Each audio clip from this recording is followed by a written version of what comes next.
In this video, I'm going to show you how to transform some boring drums that sound like this into an aggressive, character-rich techno lead sound that sounds like this.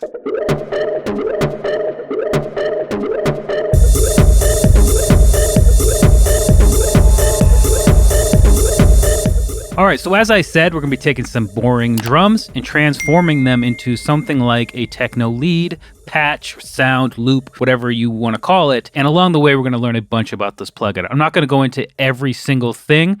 You can definitely check out Arturia's video for that, but I'm going to show you how to go from one thing to another using this incredible plugin. And along the way, I'm going to show you some of the highlights. So the first thing I'm going to do is come over here and just reset or new preset. It's going to give me my default settings. And we've got essentially 2 distortion inserts here.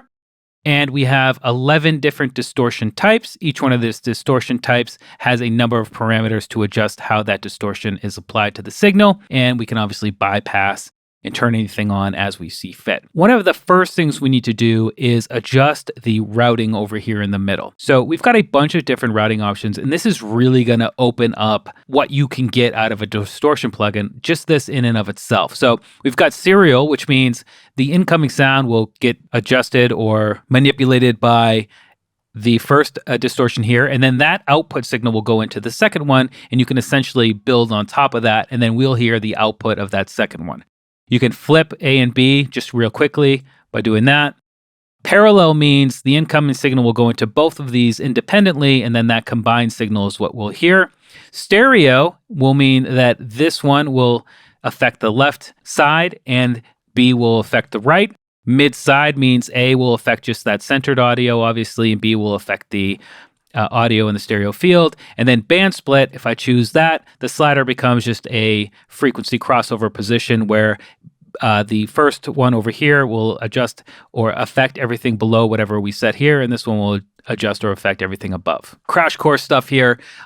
I hope you get it. If you don't, drop me a question in the comments and I will answer it in due time. But the first thing I'm going to do is just come over to stereo. But I guess we don't need to do that yet. By the way, double click any parameter to set it back to its default. I'm just going to bypass this first one. And to get the sound effect that I showed you in the beginning of the video, we're going to be using tube saturation / distortion and cranked all the way up. So let's just introduce that drive while we're listening to the drums.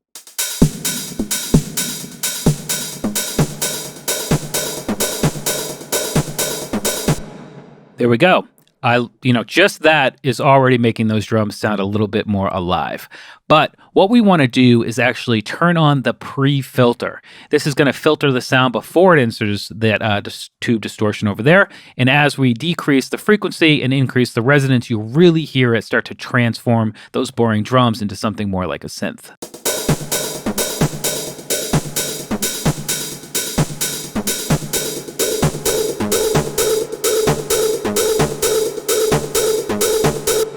I just love that pumping sound. If you add a sidechain to that, just that in and of itself is just going to really do something cool to your sound. We also have a profile control where we can go from triode to pentode.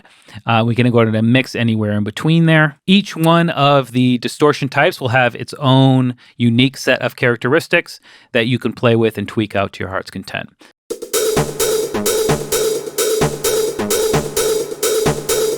So I'm just going to leave that on a mix of the two. And from there, we're going to talk about modulation. COLDFIRE has a robust modulation section. If I come over here, we've got LFOs, functions, followers, and sequencers. And I can easily assign those to any parameter. When I click assign, you'll see a white ring around it. Whenever you click assign, whatever has a white ring, you can assign that modulation to it. So instead of an LFO, first thing I'm going to do is turn on a function and just click and essentially make a design that you want. I could turn on the magnet here and it will just snap to any grid lines. I have a rate over here that I can control, either unsynced, synced, or synced by triplets and dotted. I'm just going to leave it unsynced at around half a bar.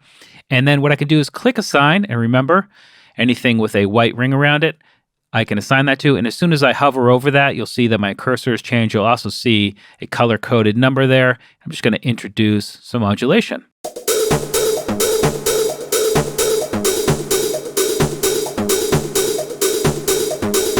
Just adding a little bit of movement there, and that's perfectly fine for me. So the next thing I'm going to do, instead of band split, Or you know what? It might be better if I just bypass this and turn this one on and we hear it in stereo and then split it at the end for kind of the wow effect, I suppose. I'm going to turn this on, and again, instead of overdrive, instead of force, we're going to go to tube, and we're just going to crank it all the way up. Profile is fine. I'm going to turn on the pre-filter again and just play with the frequency and resonance.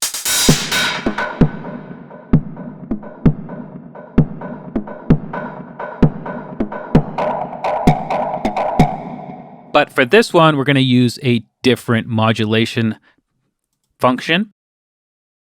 You can pretty much draw to your heart's content here. You click and drag and you'll add a point. The arrows will allow you to add a curve if you don't want a linear line.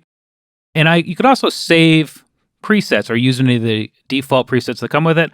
I've got one. I just wanted to show you that you could save it. And then we just assign that function again to the frequency over here. But instead of going to the right, we're going to pull it down.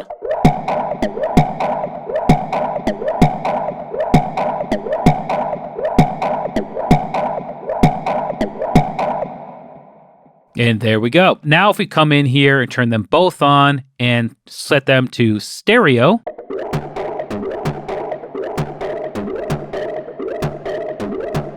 And you saw me just do a quick adjustment to the resonance and the frequency over here. On both of the inserts on the left and the right, that's where you're going to really start to shape the sound that you hear, this sort of synthesized sound. And any of that movement is where you're going to want to come into the modulation function windows down here.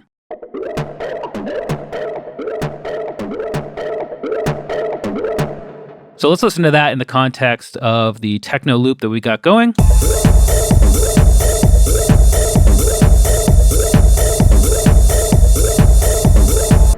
Yeah, that's how easy it is. We got a ton more control in here, as I said. You can easily come in and turn on a compressor, or it could be a multiband compressor or even a limiter, and you can decide if that's going to adjust the dynamics pre or post effect. I love the attention to detail and stuff like this. And then there's also feedback if you're looking for a little more texture, and you can again assign that to A, B, or both. Let me go ahead and solo that again.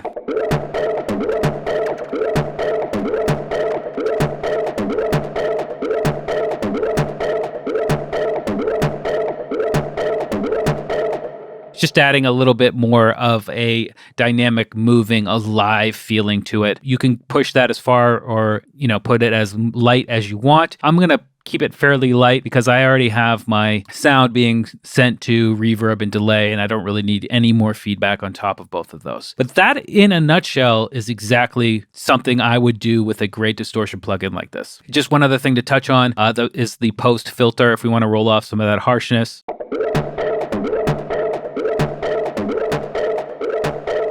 Or if we want to, again, roll off some of that low end and begin to start mixing that sound. It's just so cool. And then, maybe mid-side might sound pretty cool.